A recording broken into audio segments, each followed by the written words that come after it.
Around 1 year ago, I picked up a book from a local flea market called The Philosophy of the Simpsons. At the time, this was a blind purchase, and I didn't think much of it, but once I started reading it, I began remembering all these Simpsons episodes that definitely changed how I looked at things. And this also made me think about how other adult cartoons I watched throughout my own youth warped my personal philosophy and my perspective on the world. So I thought it'd be kind of cool to go through a few adult cartoons that impacted me a lot when I was growing up. So let's take a look. The first cartoon that had a very minor but notable impact on me was Aqua Teen Hunger Force. Now, I was actually surprised by how many people knew so little about this show. So for those that don't know, Aqua Teen Hunger Force is one of the first shows to ever air on the now acclaimed network known as Adult Swim. And it did set the groundwork for the edgy, vulgar comedy many shows later on would try and attract. Aqua Teen doesn't have much of a storyline, but rather it's about three talking food items who go by the names of Master Shake, Professor Frylock, and Meatwad, along with their neighbor Carl, who all live in the suburbs of New Jersey. For the most part, the food items represent a different view on the world, while Carl is the one who's simply an observer who just ends up getting sucked into their weird events. It's truly a show that is random, nihilistic, and very low budget, as not much moving ever occurs. Yet it remains charming and extremely deep, with many episodes confronting important issues. What really made me appreciate Aqua Teen was actually how the creators ignored Adult Swim instructions. When the show begins, there is an opening theme that suggests the three Aqua Teen members are detectives, and they sort of follow a Scooby-Doo plot. But after the second episode, the creators both thought this was sort of boring, and just wanted to do something funnier. So the show is literally a bait and switch, as most people went in thinking it was an adult comedy, a parody of Scooby-Doo, but instead it was something much better. And as a kid, I loved this, because I would always be bombarded by formats and formulas telling me how to do something the right way. But Aqua Teen was a prime example of how people can find success doing their own thing, which is pretty cool as it shows off how a show about nothing can become something. The second cartoon that was definitely more well known but also important is South Park. Now, in recent times, this show has gotten really popular, but when discussing the series, I like to usually refer to seasons 1 to 6 as those were the ones I grew up with personally. Back in the mid to late 2000s, I didn't have a computer to download the episodes, and I also didn't have Comedy Central, so I resorted to finding the discs from bargain bin shops and flea markets, which meant I didn't get to see them in their proper order as a kid, but I still got to see around 1 to 2 seasons worth of episodes, and I loved them. What made South Park stick out to me was how the show tackled ongoing topics while putting on their own comedic spin.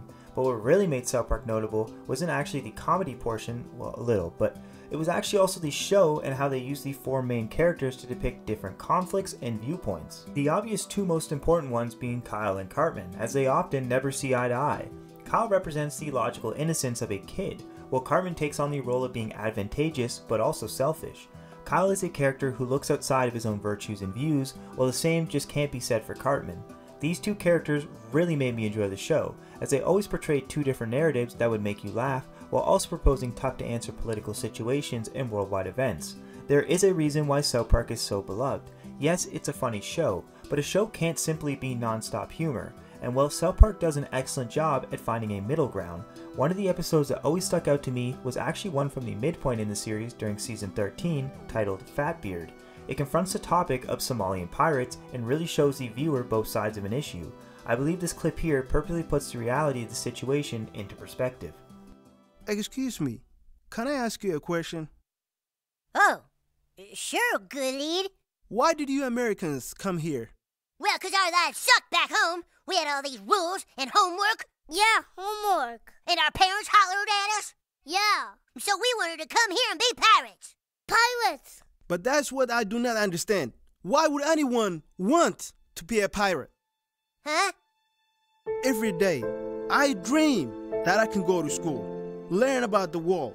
But my mother, she is dying of AIDS, and there is no money for medicine. My father was killed trying to find food for us. Do you know how I feel every time we try to capture a boat? Scared. I'm not just scared because I might get killed, but scared because if I don't get something out of it, my family and friends are going to die. I don't want to be a pirate. I don't see how anybody would.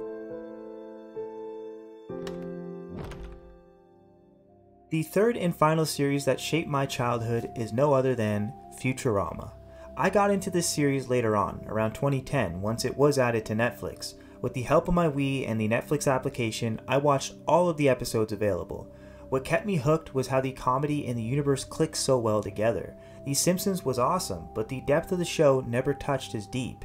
Futurama, on the other hand, explored a lot of sci-fi topics, but also concepts that just didn't exist at the time, and some that still don't exist. It seems everyone who watched Futurama knows about the Luck of the Fry-ish episode where Fry thinks his brother hated him, but actually looked up to him. Or the famous Jurassic Bark episode where Fry's dog Seymour at the pizza shop is left waiting after Fry's disappearance for 12 years until the dog eventually dies, never actually getting to see Fry again.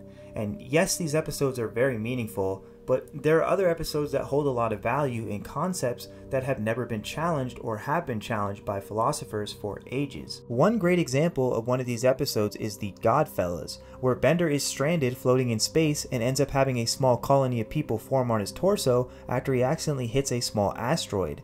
They believe him to be God, and he starts having an impact on their lives, eventually leading to a war and death. Nearing the end of the episode, Bender floats into a talking galaxy that is perceived to be a higher entity.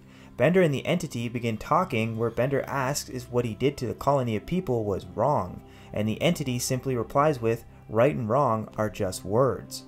Episodes like these are what truly made me love the show in my youth. Now, it didn't make me want to get an arts degree, but it did push me to be more creative in school and enjoy what I have. And well, that's where I'll end the video for today. Truthfully, there's a ton of other cartoons I would love to chat about, but I wanted to keep this video short. If you have any other cartoons or favorite episodes from the discussed shows, please do let me know in the comments. And with that said, I hope you have an awesome day. Bye. You'd need all this junk in the afterlife? Afterlife? If I thought I had to go through a whole nother life, I'd kill myself right now.